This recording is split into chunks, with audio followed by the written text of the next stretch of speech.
Shalom students of primary 4. Now we are going to study tematik. Nah, hari ini kita sudah sampai di tema 4D, subtema 3, pembelajaran yang ke-6. Ya. Nah, tujuan pembelajaran kita hari ini adalah yang pertama, kita akan menilai pesan moral yang terdapat dalam suatu cerita. Kemudian kita akan mendiskusikan sikap tokoh dalam cerita dan kaitannya dengan nilai-nilai Pancasila.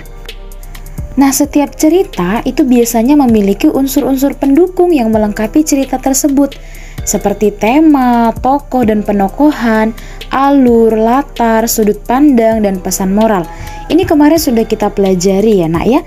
Nah, salah satunya unsur dalam cerita adalah pesan moral ya. Nah, kita dapat mengetahui pesan moral sebuah cerita dengan cara apa? Yaitu membaca cerita tersebut dengan seksama ya, dengan teliti. Nah, pesan moral itu dapat ditemukan dari mana aja?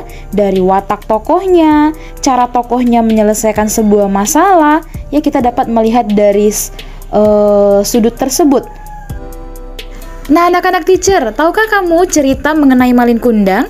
Nah, menurut kamu pesan moral apa yang terkandung dalam kisah tersebut?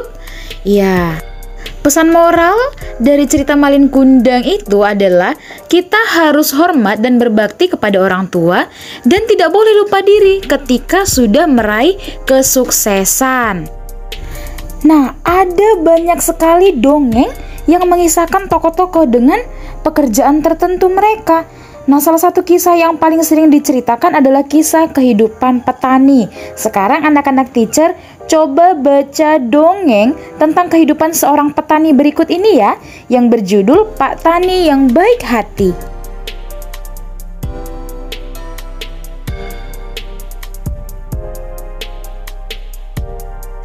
Nah, setelah anak-anak teacher selesai membaca cerita tersebut, ayo kita tentukan pesan moral yang terdapat dari cerita Pak Tani tersebut. Nah, pesan moralnya adalah kita harus tulus ketika menolong sesama makhluk hidup. Dari cerita Pak Tani yang baik hati tersebut, nakku, kita dapat melihat adanya pengamalan sila kedua Pancasila, ya, yaitu kemanusiaan yang adil dan beradab. Kita perhatikan hal-hal yang sudah dilakukan Pak Tani berikut ini ya. Berikut ini adalah hal-hal baik yang sudah dilakukan oleh Pak Tani ya nak. Nah, sikap tolong-menolong serta mengingat kebaikan yang sudah dilakukan oleh orang lain, sebagaimana yang dilakukan oleh burung nuri tadi, itu adalah contoh sikap yang baik. Nah, sikap baik yang perlu dipupuk dan dikembangkan, ya harus senantiasa kita lakukan. Perhatikan contoh sikap yang baik yang sesuai dengan nilai Pancasila berikut.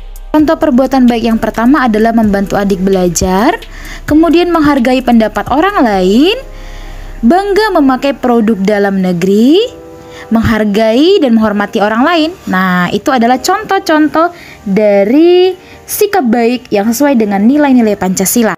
Oke, anak-anak teacher, demikianlah untuk pembelajaran kita hari ini. Thank you for your attention. See you and God bless us.